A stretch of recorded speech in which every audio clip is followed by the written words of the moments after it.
Tough conversations can pop up anywhere, whether it's in the sword alley, the pickup cab, or over supper at the kitchen table. And let's be honest, navigating those talks can leave everyone involved feeling frustrated, unheard, or stuck. That's why I created a free guide, Handling Hard Conversations, 3 Steps to Creating Space for Clarity, Connection, and Mutual Respect. In this quick and practical resource, you will learn how to pause and ground yourself before your emotions run wild, validate both yourself and others, building trust, and how to ask honest questions that lead to real connection. These 3 simple steps can help you communicate better and keep your relationships, whether it's with your family, your crew, or your spouse, strong and steady, even on the hard days. Download your free copy today and start moving more smoothly through those hard conversations with confidence. The link is in the show notes, so go grab it now. Here's to drawing good movement.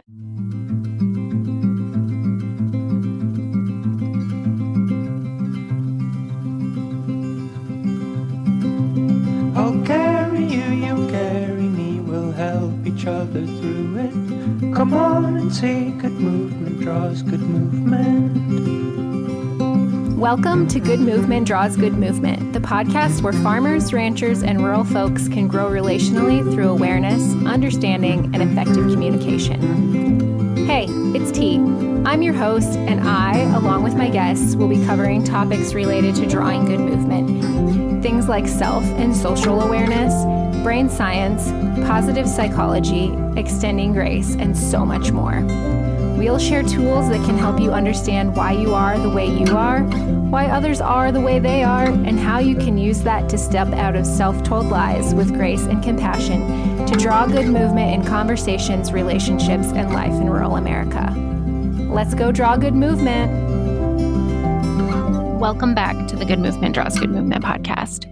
This episode is a tough one for me to record, and it might be a tough one for you to listen to. So I'm going to just give you a little warning because we're going to kick this episode off talking about topics like homicide and suicide. So if that is triggering for you, please push pause and don't listen to this episode. Otherwise, we're just going to go ahead and get into it. Back in 2014 or 15, I'm not sure the year and I'm not sure it matters, but I was starting in my online journey blogging through my blog, Faith, Family, and Beef. At the same time, I was also writing for a website called Her View from Home. You may have heard of Her View from Home. You may have read stories from Her View from Home. If you haven't, Her View from Home is a collective blog that includes women from all ages and stages and walks of life and perspectives coming together and sharing their stories. It's grown into an amazing, beautiful, big platform. 2 books have been published from the platform. But back then, it was much smaller and there were way fewer writers. And a lot of us got to know each other and we were this tight-knit community online. We even got together a couple of times in person. And it was through Her View from Home that I met Bailey Koch. Now, if you have been paying attention to the Nebraska news and or the national news, Bailey's name might sound familiar to you. And that is because a few weeks ago, Bailey and her 2 boys and her husband died. Bailey had been blogging, Bailey and her husband had been blogging through their platform, Anchoring Hope for Mental Health, Jeremy and Bailey Koch. I think it was back in 2009, Jeremy started struggling with his mental health, and he was the survivor of multiple suicide attempts. And through their platform, their Facebook page and their blog, they were very transparent, sharing their story and doing it so that others didn't feel alone and also to raise awareness about mental health. Bailey was not only an amazing advocate for Jeremy, but she was an amazing advocate for mental health and resources, which is so needed. And like I said, a few weeks ago, Bailey and her family died at the hands of her husband, Jeremy. And the story has not only been shared statewide, but nationwide.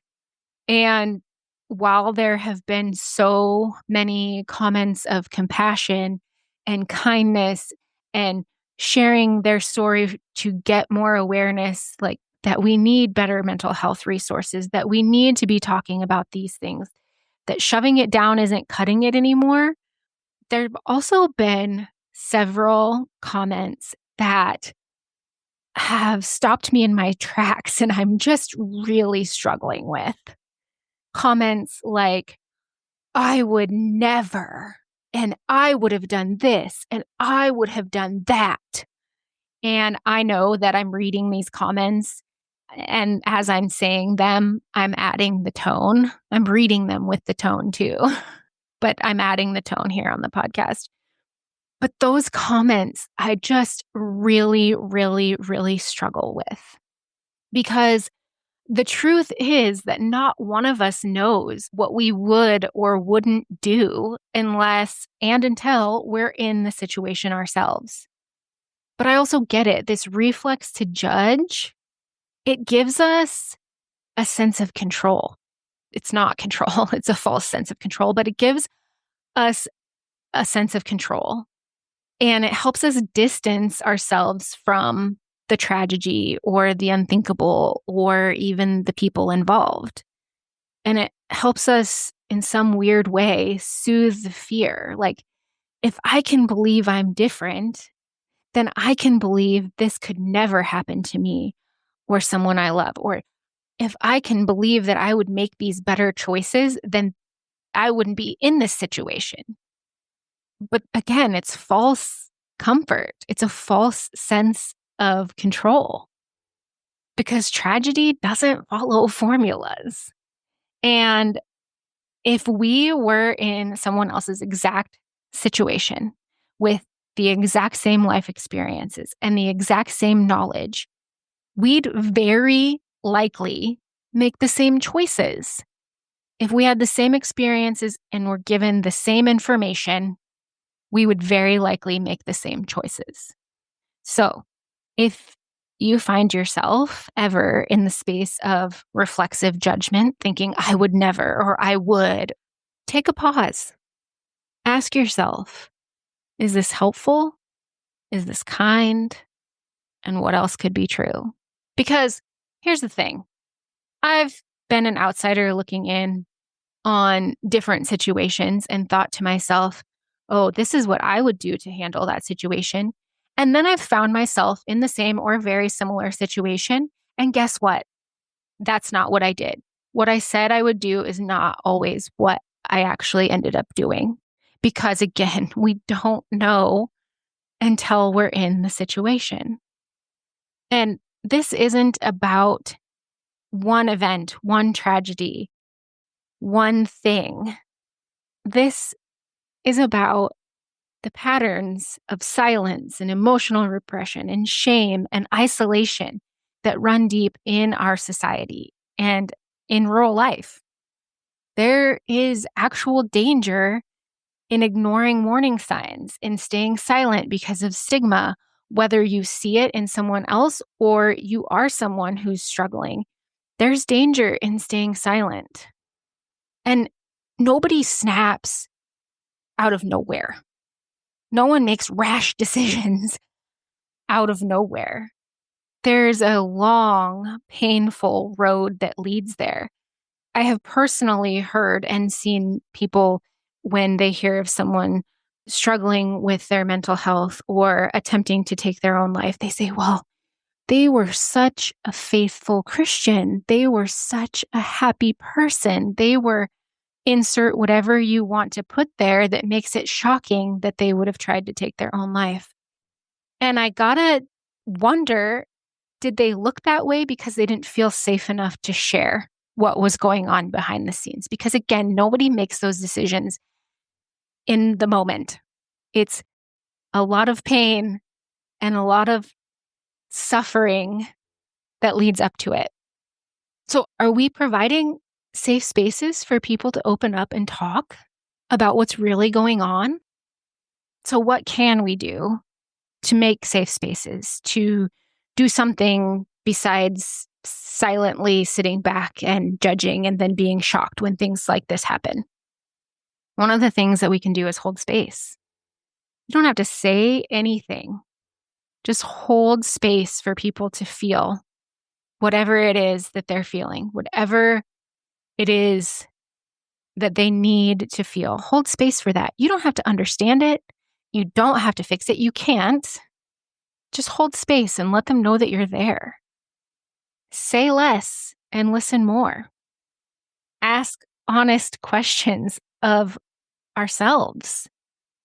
When we see things like this happening, we can ask, like, what fear is this bringing up in me? What feelings are coming up for me, knowing that things like this are happening? Or even just check in with yourself and your own emotional health and well-being, on the regular. What am I feeling today? Check in. And then practice compassion without conditions. Compassion does not include agreement or condoning of behavior.